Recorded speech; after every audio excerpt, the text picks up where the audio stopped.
Imagine running up a single flight of stairs, the kind you usually fly up without a thought. Except now, you get to the top and it feels like someone is pushing on your chest, not letting you breathe. Your legs feel heavy, and you notice they've swollen to a much bigger size than they normally are. You do the thing that usually helps. You lie down in your bed to catch your breath.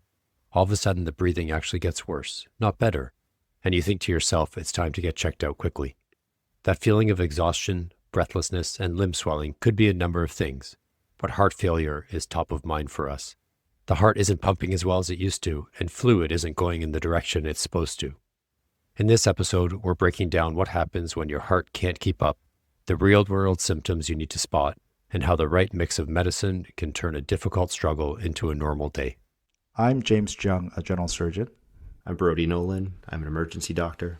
And I'm Josh Levitz. I'm an internal medicine physician, and this is Not Another Medical Podcast.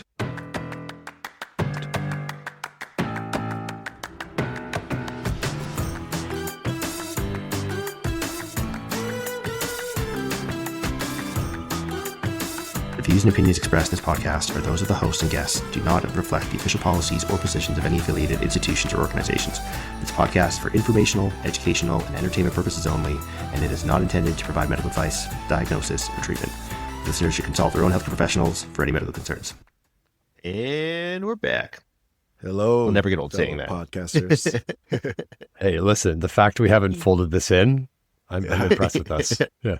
I'm very impressed with us. I thought, maybe 6 episodes in, we'll be like, we gave it a go.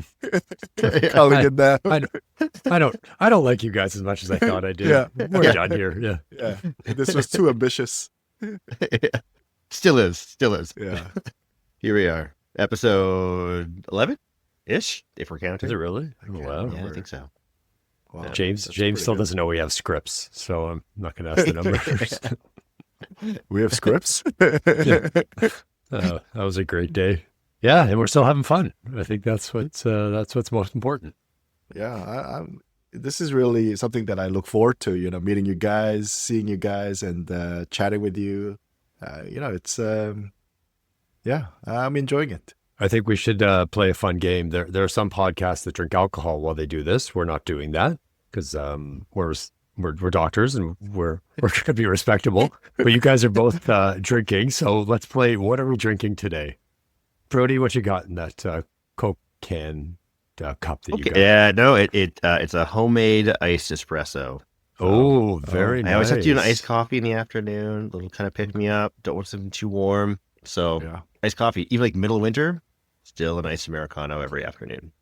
And what coffee bean are we talking here? What are you using there? This is interesting. We just changed recently. We've got like a at-home Breville espresso machine. Again, no sponsorship there from Breville. I think we have the same one. Sponsored. All three of us. All three of us. And it makes great espresso. It's perfect. But we recently switched to the beans. We've been doing some like Costco Sumatra beans for a while, and then recently switched up to some extra crema beans, which I will say does give an extra nice kind of foamy layer there. Little thicker head. Yeah. That's it. Yeah, it's good. It's kind of stout like when you pour it, if you will. Oh yeah, little Guinness kind of foam, but it's Guinness. Good. So, yeah, Guinness. And right. James, I think yours is probably less exciting. What you got going? Well, I got a cup of coffee as well in my Yeti cup that I actually brewed in the morning, but I just finished that. And just in case, I got my trusted Diet Coke. Diet Coke, excellent. Which I cannot live without. So, yeah. Double fisting. That checks double out. fisting. That's ambitious for caffeine. Yeah. Yep. Ambitious. I may have to take a break during this recording session to let out, gotta have some inflow and outflow. Oh, that's awesome. There you go. What do you got there, Josh? I technically have water, but it is downstairs 2 flights from here, and so I'm just thirsty. That's all I am. So you technically don't have water. I have nothing. No, you and James will have the opposite problem. Yep. It'll be like sandpaper, mouth dry, and James is going to be like peeing under the desk into his Yeti in another 30 minutes. Well, now I have a plan. I got you, buddy. We've been on enough road trips. We know how it goes. This is exactly what my kid does as well. I guess, Brody, you have 2 girls, so you definitely have to maybe like stop and go to the restroom. We keep like like a dollar store water bottle in the car. Just let him And he in. could just go. He could just go. In the car ride. We'll stop the car, but now like he loves that so much that he actually doesn't want to go to the restroom, even though there's a restroom right there. And he just wants to pee in the car. If anyone from Children's Aid Services is listening, I want to attest to James's excellent parenting skills. He's a great dad. Just, Yeah, he's finding it too convenient. That I do hear that. Yeah, we circa Bluey, we do a lot of bush wheeze when we're out and about, try to avoid the kind of porta potties. So, but I will say, as a male, trying to help navigate my 2 girls, like having a pee while squatting, it's hard. There's angles and stuff I'm just not familiar with. Almost always ends up on their legs. Like, kudos, man. I don't know. I didn't realize how We just don't have the intuition. No, Yeah, or no, the quads, or the quad or the strength. quads. Or the quad strength. Yeah, Any more leg day? yeah, that is very true. Coffee to urinating in bushes. Ooh. Guys, Hey, do we ever? that is a segue. That is a segue. Talking about fluids. Talking about Yeah, fluids. there you Yeah. It's all about inflow and outflow, right? Well, Oh, I love it.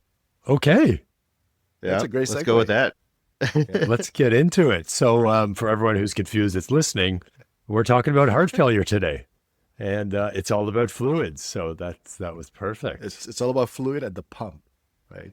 And the pump. We're going to be talking again. The human body, it's pumps. It's an electrical system. It's a mechanical system. And today we're going to focus more on the pump kind of stuff. Which, not to be confused with most of the fitness podcasts that are talking about the pump, Different we're pump. talking about your heart, just to be clear, not jacking up your biceps. But kudos to those pumps too. Yes, that is very true. But I think we should talk about the name itself. Heart failure is I think it's such a big misnomer. It's a scary name. I mean, it's obviously a serious condition, but heart failure sounds like, oh, my heart failed. That's pretty ominous. Yeah, Yeah. Tell us a little bit more, Josh. So one of the reasons I wanted to talk about this is because I hate the name heart failure. It just drives me insane. So when we talk about kidney failure, we talk about the kidneys don't work. They don't produce urine. We're talking dialysis. When we talk about liver failure, your liver stops working. You get fluid buildup and you get bleeding. You get all this other stuff. For some reason, when we talk about heart failure, it doesn't mean the heart has stopped, because as per our prior episodes, if your heart stops, you're not really You're living dead. so good. Yeah. So it's always bothered me. And when I talk to patients about it, I say, listen, I'm going to tell you a scary name because that's what it's called. Your heart's still working, but we're going to call this heart failure. Mm-hmm. So I put that up front because, it's not, nobody wants heart failure, Mm-hmm. but in some cases up front, it is not as bad as it sounds. So I want to put that up there right at the front, and then we'll talk about kind of what it is and things like that. Does that resonate? Yeah. Yeah, very much so. What's interesting is once someone has been diagnosed with heart failure, then talking about it is very different. But that first time you're kind of going and approaching someone, same thing. There's a bit of this look of like, am I dying? Like the immediate jump to, what we maybe think of a cardiac arrest or your heart actually stopping. And that's what true heart failure is. Like your heart stops, that is a cardiac arrest. Yeah. It's not the ones and zeros like when they talk about heart failure here. I think heart failure here is more like gray, right? It hasn't stopped, but it's not perfect. It's kind of in the middle, but they just picked failure to reflect that, which is a bad decision. I think it's more like a heart problem Injury. or a heart Yeah. suboptimal heart. A broken heart, if you Oh, will. a broken heart. Well, broken heart syndrome. Mhm. that's a whole different thing. And listeners, that's a real thing. Broken heart syndrome is a real thing. That is true. That can cause heart failure. No. Well, so Josh, tell us what it is, like what it is that it's actually going on, and what heart failure really is to the listeners. For sure. So we kind of started talking about a pump issue, and that's what heart failure is. It's At the very, very basic level, the heart cannot pump the amount of blood to the body that the blood needs. So it's almost like your body, whatever you're doing, needs a certain amount of oxygen. If you're at rest, it needs less oxygen. If you're working out, it needs more oxygen. If you're drinking a lot of caffeine and your heart's going fast, it needs even more oxygen, James. Big breaths, guys. Big breaths, yeah, get it in there. So if the heart is unable to pump enough blood to provide that oxygen for whatever the reason, then you get what we call heart failure. So it's a pump problem. And there's a couple different ways it could present. Yeah, and I've heard it before, maybe simplified as, maybe there's two different types of pipe or pump problems you can have. You can have a weak pump or you could have a stiff pump. I don't know if Josh can kind of elaborate on any of that. Yeah, for sure. And it's, in some ways on the patient side, it's, this isn't completely true, but it's a bit less important, the how it's happening, because the end result of what's happening to the heart and the heart failure is often the same. But so there's a couple different ways to look at it. So one is the heart is a bit weaker. It physically doesn't have the strength or can't pump the blood out. So the heart is 4 chambers. The blood that is already used goes into the right side of the heart. It goes through the lungs where it gets oxygen. Then it goes to the left side of the heart, and the left side of the heart pumps it to the body to use all that oxygen.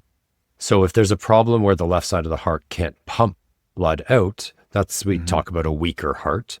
And this is not 100% true, just kind of general framework. Now, the other side is if the heart is too stiff to actually fill up with blood. So if all that blood is coming back just fine, but the heart is just, for whatever reason, can't fill with blood, it can't push enough blood out because it doesn't have enough blood in. So that's kind of a stiff heart. And we'll talk about maybe something called ejection fraction, which is like how much blood is actually coming out of the heart. And we may talk about kind of bigger muscles in the heart, which can cause stiffness and difficulty filling. So there's a lot of different ways you can think about it. But at the end of the day, these two, for the most part, have the same end result from a symptoms perspective. Right. So I guess, for me, I mean, I'm not a cardiologist and, it's not something that I know very well, but the way I think about it is the fluid system here is somewhat enclosed, right? So yes, it's not true, but the easy way to think about it is the heart, the pumps out blood, and that goes into all the areas that needs oxygen. And then it comes back to the heart again. And it needs to do that continuously so that there's exchange of oxygen, carbon dioxide, and supply, to where it's needed. But as, if the pump isn't really doing its job, then there's going to be a buildup of all that fluid because it's not pumping out fast enough. It's not, it's just not completing the circle quick enough. And that's where all the signs and symptoms will come from. So that's kind of my easy, simple way of thinking about, what this circulatory system is about. I always picture a cardiologist listening to us and just like shaking their head down. They're like, what are these guys doing? Another disappointed parent. Like, come on, exactly. Cardiologists, we're not talking to you. We're talking to the patients, okay? You and your fancy 3 years of fellowship. Yeah. 3 to 8. Yeah. So, Josh, with that, so let's say, again, your heart's not pumping as well for whichever reason. Patients are starting to develop symptoms of their heart failure. What types of things might they feel? How might they expect? What type of symptoms are they going to have? For sure. And heart failure is a spectrum. So we talk about acute heart failure, and those are people who are coming in with symptoms. And we talk about chronic heart failure, where someone might have heart failure, but are completely well controlled and have no symptoms. So it is a spectrum. And Brody, you see a lot of the acute heart failure come into the emerge. And so do I in the hospital. But then on an outpatient, I'll see them 3 weeks later and they'll be perfectly symptom free. So it's really the acute heart failure and what we look for in terms of symptoms. And it is kind of anything that has to do with fluid overload. So essentially, because the heart can't pump all the fluid it needs to, you start to get fluid back up in the body. And the first place fluid can back up, depending on where the heart is affected, is the lungs. So if fluid backs up into the lungs, you start getting short of breath. And the more that develops, the more short of breath you get, especially with exertion. So when you're running around, walking around, or going upstairs, you might all of a sudden feel like, oh my gosh, I can't breathe the way I did 3 days ago. What's going on? With the fluid in the lungs, just purely because of gravity, often when you lie flat, like you're trying to go to sleep at night, the breathing also gets more difficult because that fluid is layering out. And you might even have some coughing at night because your body's just trying to get that fluid out, even though it can't. So there's special medical terms for that. You might hear things like orthopnea or PND or other things like that. But breathing issues are the big ones. And not all heart failure has that, but that is a really big sign that we see up front. And I'll talk about a little others, but what do we think? Yeah. Rhodes, is that kind of what you see more on the heart failure front in the emerge? Yeah, definitely. Yeah, a lot of that, I think what's interesting is you can get both difficulty breathing and shortness of breath while walking around, again, because you're not able to keep up with that kind of oxygen demand, the blood kind of pumping that you need.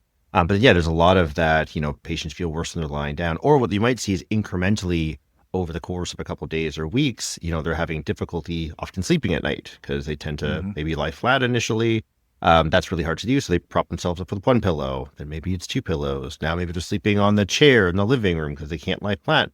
Because, as the fluid redistributes around the lung, it kind of gets harder when you're flat. The fluid takes up more of the potential space of the lung than when people are upright.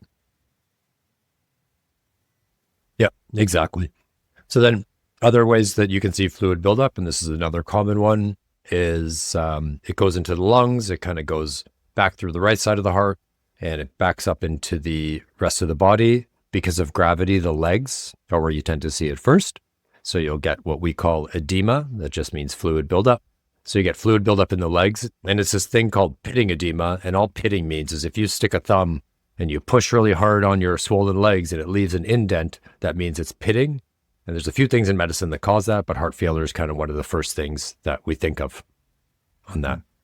Yeah, I kind of think of quite often in the summertime, I'll be honest, I take my socks off. There's a big line around it. But yeah, that you have heart failure. But more serious, I've got heart failure. Damn it. I thought you had melanocyte failure, Brody.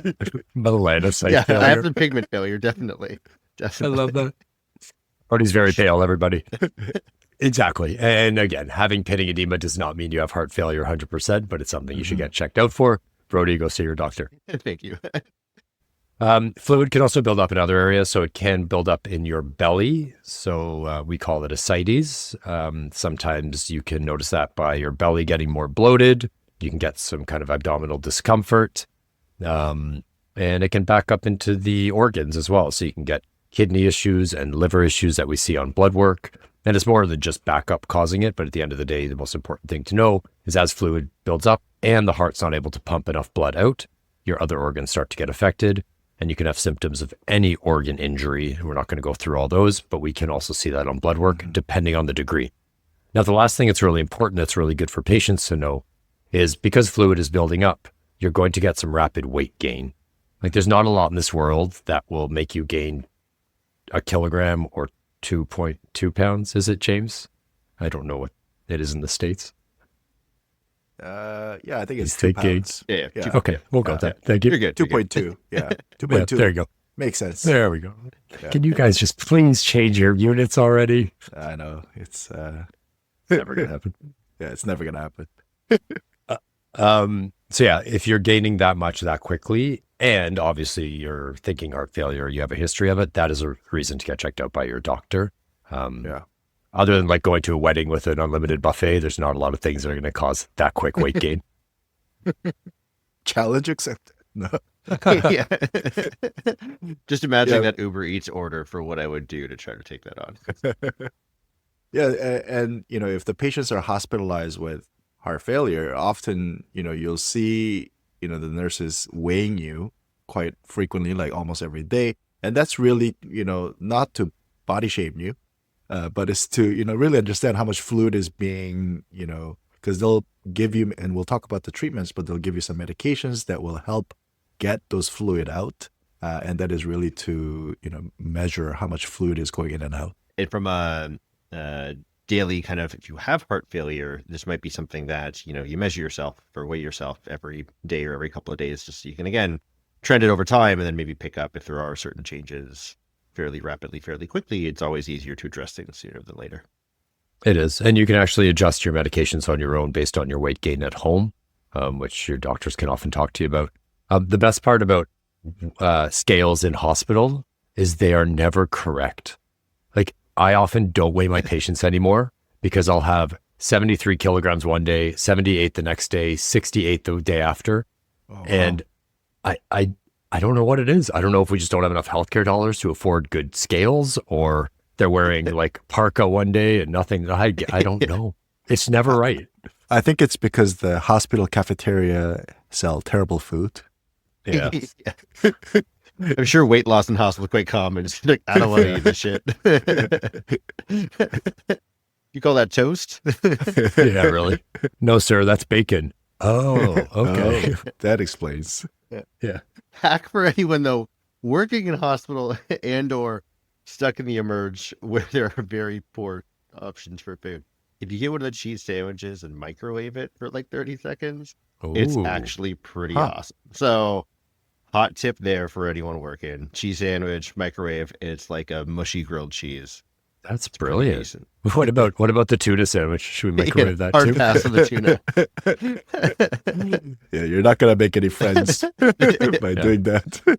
So in our listeners in our lovely Canadian healthcare system, I've only worked at 2 or 3 hospitals, but cheese sandwiches, tuna sandwiches, and egg sandwiches are the mainstay of food at our hospitals. There is a mystery meat. It sometimes looks like turkey, sometimes ham. Yeah. All right. All right. So Josh, so we talked about that kind of first bucket of symptoms, that's the fluid buildup or backup. What about the other, what are some of the end organ damages that, patients may be experiencing? Yeah, any organ can technically be affected here if you're not pumping enough oxygen to the body. Your brain, your liver, your kidneys, your gut, like anything can be affected, and you can get any symptoms associated to those. I think in general, the more progressive your heart failure is, the worse you're going to feel just in general. You are going to be more fatigued. You are going to be potentially dizzy if you're not getting enough blood to the brain, or your blood pressure is dropping, for example, because your heart's not pumping well enough. Depending on the cause, you can start to have palpitations and get chest pain. And then again, we'll probably talk about all sorts of things in other episodes around the kidney and the liver. So you can feel anything as this gets more advanced. And hopefully you're picking it up well before the organs are significantly involved, the other organs. But anything goes. So this blood thing is pretty important, huh? I hear there's a good podcast on it. Yeah. Good episode. Yeah. Yeah. Where Brody talks about his transfusion stories as well. Does anyone have any idea what episode number that is? We should know these things. I think it's 2. I think it's 2. 3. Listeners, listen to all the episodes until you get the blood. They're all equally important. and then keep going. All right. So, Josh, you mentioned this a little bit, but tell us about what could cause heart failure. Lots of things, and there's 2 buckets. There's what can cause heart failure itself, what can lead to heart failure, and then what can lead to acute worsening of heart failure. So there's a whole list of things, and anytime we talk about the heart and you say what causes this in the heart disease, plaque buildup in the heart is always in the list there. So anyone who has had a heart attack, who has coronary artery disease, so plaque buildup in the heart, that is one of the greatest risk factors for heart failure. Other things that are very common, and we'll probably do an episode on this, so uncontrolled hypertension, so uncontrolled high blood pressure. Essentially, picture a heart that is trying to pump against very high pressures, like stepping on a hose that water cannot get through. Same thing, a heart trying to pump blood. It's trying to pump against this big pressure. It can't. The blood starts going backwards. The fluid starts building up. You get heart failure. So very common, and one of the reasons we want to control hypertension to prevent this and many other things. Yep. There can be lots of what we call valvular issues. So there's valves in the heart that let blood through and prevent blood from escaping when it shouldn't escape. And if there's valvular damage for many different reasons I won't get into, that can precipitate heart failure as well. And we can see those kinds of things on echocardiograms, ultrasounds of the heart when they look at the heart there. And then sometimes related to this and sometimes unrelated, if you have irregular or abnormal heart rhythms, that can lead to heart failure as well. Many people have heard of something called atrial fibrillation, and there are others that can contribute to it. And then there is a whole host of other things that can damage the heart that we don't think of as much. In the world of post-pandemic, there are many viral causes. So some viruses can affect the heart and cause heart failure. A big one that gets more and more traction every year is alcohol. So we talk about alcohol, we talk about the liver a lot these days, especially in Canada. We're talking about alcohol and its risk of developing cancer. But alcohol can cause other organ damage, and heart failure is part of that as well. There are certain drugs, especially some chemotherapy agents that can do it.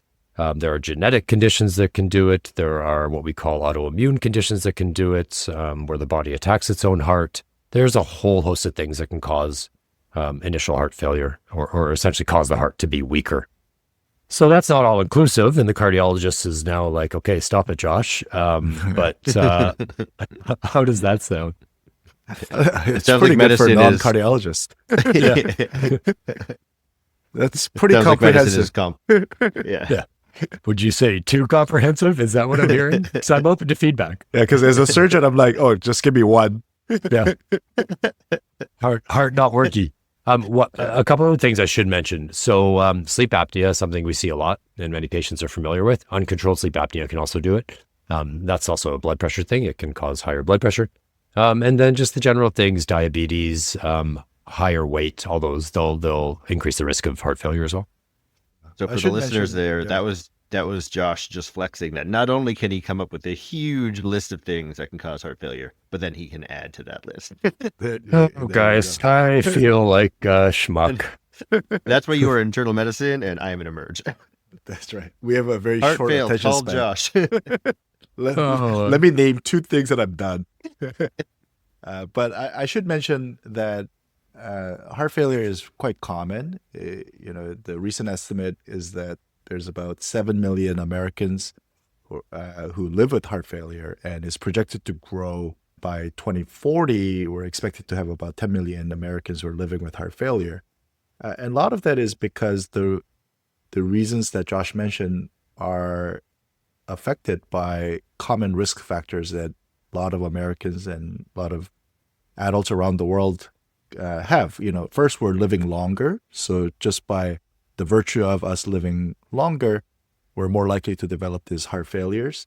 And there's an epidemic of obesity in the US and Canada that begets more of these complications, including diabetes, high blood pressure, that can lead to heart failures. So these are all risk factors that a lot of adults in North America have, and because of that, heart failure continues to increase in its prevalence.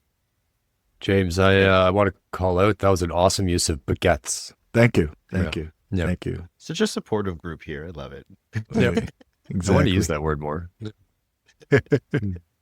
So, Josh, how do we diagnose heart failure? So someone comes in, they've got swelling up their legs, they're having difficulty lying down because they're short of breath. Maybe they're finding they're having difficulties climbing up some stairs because, again, they get short of breath doing it. What types of tests are we looking at? How do we diagnose it? I think what you've just said there is a big part of it. A lot of it is the story. How are you feeling? Do you have all the things that you just mentioned, Brody? And we're kind of talking about more heart failure with symptoms right now, so exacerbations of heart failure. So if we see those kinds of things, we're going to do a full workup because there's other diagnoses besides heart failure. But the major tests we're going to do are x-rays to see if there's water in the lungs. This is, of course, after we listen to your lungs and kind of look at your legs and stuff like that. We are probably going to be order what's called an echocardiogram, which is just a fancy way of saying an ultrasound of the heart, where you lie down and they take pictures of your heart with an ultrasound in many different positions. And they can see how the heart is pumping, how it's relaxing, is it stiff, what do the valves look like, is there water around the heart? So it's a really kind of the main diagnostic tool to diagnose heart failure and see what the cause potentially is. Josh, can you, because a lot of people have echocardiogram, and there are all these different metrics that they spit out, and now we share these results with patients, so the patients a lot of times see them. I don't think we should get into all of these metrics, but can you, because you mentioned it previously, ejection fraction is one big thing that we look for, and maybe a bit about the ejection fraction and what number maybe perhaps that people should be worried about. Yeah, fair enough. So ejection fraction is literally just how much blood is going in and what percentage of that is getting pumped out. And a normal ejection fraction, depending what you look at, is generally 50% or above. So I'll tell you, if you see 50% ejection fraction, that looks scary because you would think, well, why isn't 100% being pumped out? The heart just likes to keep a little extra blood in it in case it needs to pump for more strenuous exercise or things like that. 50 or 60 is perfectly cool. 60 is a cool number. 60 is a cool number. Yeah. It's very cool. Yeah. It's cool. 60 slaps, man. 60 slaps.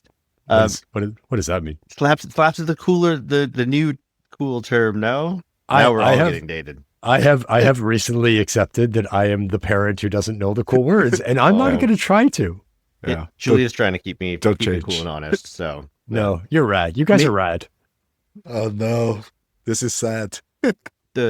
The way, again, as a non-cardiologist, how that ejection fraction gets measured, though, is when they look at the heart in a certain cross-section, they're looking at how much the walls of the heart squeeze together. So if they collapse by 60%, then you're presuming you're ejecting out kind of 60% of that volume. Obviously, to actually measure the true volume that your heart is squeezing out the whole time, we would have to cut into your chest and to open your heart, which is probably then not conducive with living. So it's kind of our it's a surrogate measure. Yeah. So if each heartbeat about 60% of the volume or more than 55% or so is coming out, that's really good actually for most of it. Where we tend to see things like reduced ejection fraction will be that less than 50%. People tend to have troubles once it's in the 30s, or we have 15 or 10% sometimes, and then the heart's really not working all that well. But just for reference, if anyone is into numbers out there. So like lower than 50%, you start to worry. Yeah. And you might have symptoms of that kind of like on the daily, in the sense of noting that if you exert yourself again, climb up some stairs, you're feeling short of breath, or carrying groceries, you might get that. So that's when you might just start to expect to see some symptoms with it. Yeah. And there, as time goes on, cardiologists are separating heart failure into, like, there's heart failure with preserved ejection fraction, so normal over 50 or 55%. There's reduced ejection fraction, less than 50%. And now there is a heart failure with mid-range ejection fraction, which is like in the middle of all that. It gets very confusing. It's not important from a patient perspective up front. It is, and this is all evidence-based stuff. So there's a ton of research going into this. It's all so confusing. Like, weird acronyms with like small letters and capital letters. Like I can't keep up. I will say though, at least we're past the things of naming things off of people. Because man, I would hate if there was like a Bill's heart failure, a Jim's heart failure, and a John's heart failure. Like, just tell me what's at least as annoying as the acronyms are. I'm like, what does it stand for? At least we're saying what things are now instead of like Bill syndrome and Jim syndrome. Like all this anatomy. It's named after some pathologist from like 1910. Well, this is during the Holocaust, the Nazis did so much medical research completely unethically in awful ways, but a lot of diseases were named after researchers from that time. And we've had to change all those names over time, obviously for good reason. So yes, I don't think these names would be changed. I think these are very heart failure with reduced ejection fraction. I know what that is. It's quite descriptive in a way, I guess. It is. I love it. And so just to finish up on that front. So again, the echocardiogram is helpful. You can still have heart failure if you have a normal ejection fraction. That just probably means your heart is stiff and not relaxing, like we talked about. And then depending on the severity of the heart failure, then you might go on to do other tests like cardiac stress tests where you're looking for heart disease. You might go on to do angiograms where they're putting dye into your heart and looking if you need stents and things like that. And then there are some blood work that we can do. They're not 100% accurate. I won't get into them here, but cardiologists may be following some blood work called BNP to help diagnose or follow heart failure.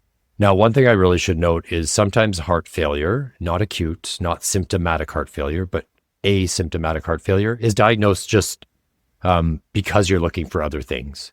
You get an echocardiogram for another reason, and you see the heart is not pumping as well as it used to. You may not have symptoms, but you still have heart failure in that case. So there are there are findings when you're asymptomatic. So someone comes in and they're now being diagnosed with heart failure. Presumably, again, most of these patients are probably actively symptomatic to some degrees. Often they might get their first diagnosis in the emergency department or admitted to the hospital and then on the internal medicine service, for example. So, what are some of the treatments that patients might expect when they're coming in? For sure. Brody, can I actually turn it back to you just because you're such a good speaker and I want to hear you, and you see them up front. So what are you doing, right? And also Josh's mouth is so dry right now, but he's like wondering where the water was. James, you are correct. All right. So I think start off with vital signs. Vital signs are vital. So really my biggest thing when someone first comes in with heart failure is getting an idea for what their breathing is look like. So what I'm going to be looking at are your oxygen levels, your oxygen saturations, obviously what your heart rate itself and your blood pressure and how hard it is that you're breathing. Because for some patients, again, this fluid can accumulate quite rapidly. So often they might come in and they have low oxygen saturations or they're hypoxic, and they are having a difficulty breathing. So those are the first things that we address. Even though it's a heart problem, we kind of try to address the symptoms, which tend to be more breathing related, like they have difficulty breathing, they feel like they can't catch their breath, their oxygen levels are low. So with those, it's usually adding extra oxygen. Often this might be some degree of what we call positive pressure ventilation. So it might be putting something like BiPAP, which is kind of like a CPAP type of machine over the mouth and the nose to help with that. In extreme cases, people might even need to be intubated, have a breathing tube put on and put on a ventilator. But again, they're usually quite extreme. We have some other escalations to that. So first, it's oxygen therapy, help to try to push that fluid that's in the lungs outside of the lungs. And then I look towards really medications to help with that. And things like that would be things like diuretics. So this might be medications that make you pee a bunch, because again, if you're peeing that fluid out, then it's hopefully coming away from your lungs there. And that's kind of some of my initial treatment, as well as trying to some medications that just make the heart pump easier. So it's again pumping against less resistance. That's kind of my mainstay therapy. So some degree of oxygen, maybe something to kind of help with assist the breathing more with, again, like a CPAP machine or BiPAP machine, and then some medications that make you pee a bunch and help your heart pump a little bit easier. Yeah. And from a patient perspective, things you're going to notice when you get these water pills, we call them water pills, even though they're sometimes through the IV. The main one in Canada is furosemide or Lasix. We have other ones called eplerenone, various names. You're going to pee a lot, and you're going to pee a lot in the first few hours, and you are going to hate your doctor, and that's okay. Just remember, we are trying to help you, even though you're getting up every 2 minutes. We're really sorry. Okay. And that's going to be one of the mainstays of treatment, even as you go home. Many people need these water pills. And I think it's implied, but we should say, as we're doing all these things, we're also looking for the cause of why you're all of a sudden in heart failure or other causes of a disease with the similar presentation. So we're not going to say this is definitely heart failure until we are sure we've gone down the right diagnostic path. I think that goes without saying. I just want to throw it out there. Yeah. And I should mention that, as with anything that we take care of, lifestyle is the core pillar of how you get better. So reducing sodium intake, sodium raises your blood pressure. So reducing sodium intake will really help with reducing the fluid buildup as well and lower the blood pressure. Fluid management, may be necessary for some patients. And just making sure that they have good regular physical activity and just eating healthy. If you're smoking, quit smoking. If you're having, high levels of alcohol intake, then reducing that. All of those will be helpful. I think those are kind of the key things to think about. Yeah, for sure. I just quickly comment on the fluid and salt thing? Yeah. It is a very interesting world where we often fluid restrict people. So we say, don't drink more than 1.5 liters of water per day. We do this in hospital and out of hospital too. And we say, reduce the salt in your diet. It's hard to quantify salt sometimes. We say, reduce the salt.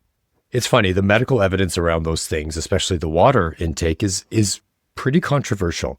And we sometimes make people so thirsty, and I'm very empathetic right now, make people so thirsty in hospital where it's probably not really doing a lot. And it's actually a point in hospital I say, listen, if you want to drink a bit more, I still want to be human. I still want you to feel some form of humanity. So go ahead and drink. It's probably not going to change the world. Now, you should listen to your doctor, you listen to your cardiologist. The more fluid you drink, the more salt you have, the higher chance of fluid building up. That is absolutely true. But I'm not going to, I'm not going to throw you in the middle of a desert. Yeah. And so, maybe just we talked about the acute management. Someone comes in the emerge and, helping with their oxygen and stuff like that. Let's say they need to be admitted. There are some patients that come in, I see in the emergency department, they come in, they maybe don't need a lot of extra oxygen. We give them some of those water pills, water medications, furosemide through the IV or some increase their medication at home, and they can go home with it. For those patients that are coming in, how do you get a sense for maybe how long they might be admitted to the hospital for, what that like, and is the in-hospital treatment really then kind of that more longer term, trying to watch their weight, get the water off, watch their salt and kind of optimize them there? Like, what does that inpatient piece look like for patients?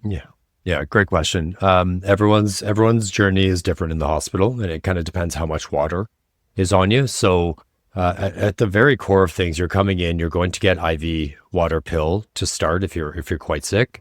And when we feel like enough water has come off, and we do that the same way when you get diagnosed, we're going to listen to the lungs, we're going to do regular x-rays, we're going to be looking at the legs, we're going to be looking at the blood work.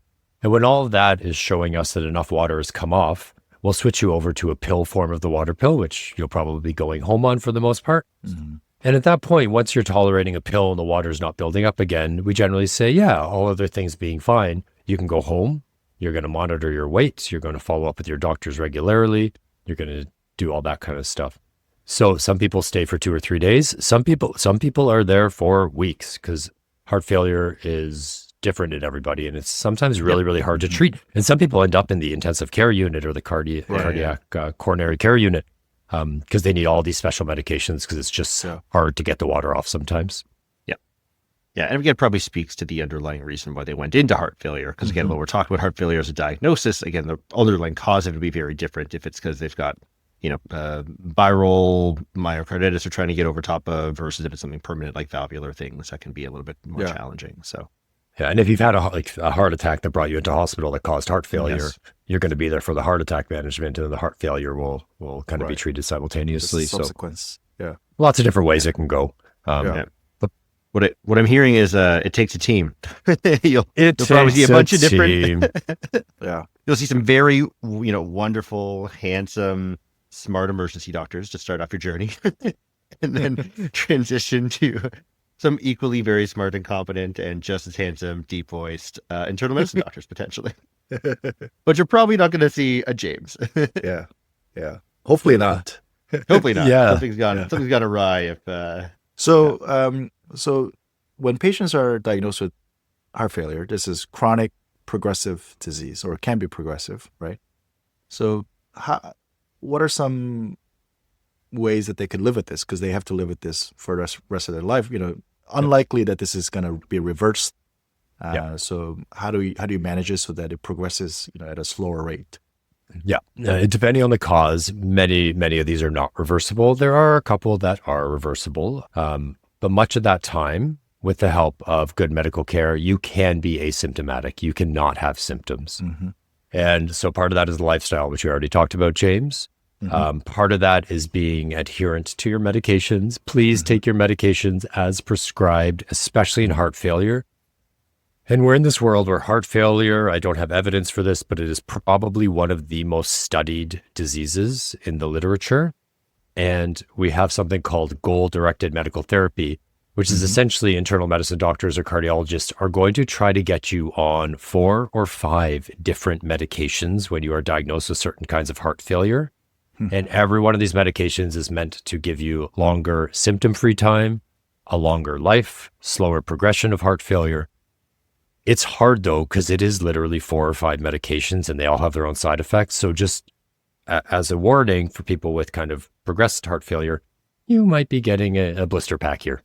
Mm-hmm. Yeah, and taking those medications as best as you can is super important. And if you're not tolerating them, at least talking to your medical team about what you can do with those. And one really important thing that we forget to tell patients sometimes is this is a fluctuating disease. You'll have days and weeks and months with no symptoms, and then something will change and you'll start to have those heart failure symptoms again. And it's up and down over your lifetime if you have an irreversible cause. of heart failure. Yeah. It's interesting you talk about that kind of like fluctuating over time as well. Because even if you go back to diet, for example, like I see a lot of heart failure coming in after the holidays, after Thanksgiving, after kind of like Christmas and winter holidays, like, and it's just a little bit of that you kind of get out of your routine, right? All of a sudden, maybe you're not at your house, you're not eating the food you would normally prepare. Right. There's often, extra things kind of going around, more gravy, some extra wine, a couple extra beers here or there, and so that's actually enough just to kind of change them, even though you might be like very well titrated and adjusted in between all inclusive resorts. Oh boy. Yeah. So for the patients who are living out in in the world, and you mentioned, Josh and Brody, it's progressive and there are ups and downs. When should the patients be worried and come to the hospital? So for a first time, you don't know you have heart failure. I think you're probably going to be seeing that shortness of breath is a big one. If you're seeing water build up in your legs, there's very few reasons not to see your doctor if you have water build up in your legs. Or shortness of breath that you can't explain. So I think those would be the two really big things. And just the same as any disease. If you are all of a sudden sleeping half the day, or you can't sleep at night because your breathing is so bad and you're coughing, like all those things we talked about, go see your doctor. If you have heart failure, if you know you have heart failure, if you're seeing big fluctuations in your blood pressure, either way too high or too low, if you're, again, getting symptoms, if you're having trouble taking the medications because maybe side effects are there, seeing your family doctor, your medical team early is really important. And weight is another big one. If you weigh yourself every day and you see you're gaining weight quickly, and we generally say if you're gaining weight more than a kilogram for 2 days in a row, or 2.2 pounds 2 days in a row, then that's a trigger that, maybe something is starting to build up before you can see it on your body. So lots of reasons. At the end of the day, if you're worried or not feeling right, see your doctor. Maybe the nice thing is most people tend to present the same way over again. So usually when I come in, they're kind of like, yep, it's my heart failure. Yeah, here it is. And then it's like, okay. Yeah. Some people it's more their legs, some people it's more their chest, some people it's both. But it is, right. At least it tends to come back the same way. So it's not usually the second or third time this is a surprising diagnosis. Yeah. Right. Yeah. But it also speaks to the people aren't told it's up and down. People think, I had heart failure, I got treated, I left the hospital, it's gone, and then it comes back. So that's a big public service announcement. Good point. Yeah. Good point. Thank you. I make them every now and then. Yeah. Speaking of public service announcements, should we do some takeaways? I think it's a great idea. Yeah, maybe I'll start because I'm probably the furthest away from this topic. So heart failure doesn't mean... Hold on. You're not, because surgeries can cause heart failure, and often the fluids you give and things like that. Not in my OR. No, you are pristine. Not in your OR, it's often after the OR. After the OR. No, but you're totally right. Surgical stress can lead to either exacerbations or, making the heart failure worse. But yeah, my takeaway is heart failure doesn't mean that the heart actually failed, but it's more that your heart is functioning at a suboptimal level, that it's not pumping out fluid effectively or efficiently. And it's progressive, and there are ups and downs in your journey. Josh, I really liked your point that you made that, again, this is a bit of a fluctuating type of disease, right? And you'll get to know where your normal is, right? And by doing that is often just taking your medications routinely, doing those daily weights, at least initially, to really kind of see where you tend to sit. And then keeping a close eye on those things the best you can for water, salt, taking your medications. And when you notice, that the weight's going up rapidly, something's off with some of those symptoms with your breathing, your legs, then getting in to see your team quickly. For sure. And I think I'll end where we started. Heart failure does not mean your heart has stopped or failed. It means it's just not working as well.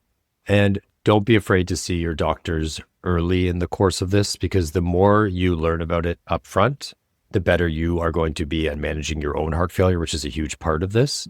So just keep up with your medical team, because they're going to teach you. And then these days you can learn so many other ways. So I think that's all I got. Anything else we want to leave our lovely listeners with? I think that's great. And I'll say to Josh that, you should, drink water. Yeah. Keep yourself hydrated. And likewise, James will release you to go pee so you can let your water out. Thank you. I don't want to have water retention. Perfect way to end, guys. Great to see you. All right, guys. We'll see you next time. Take it easy.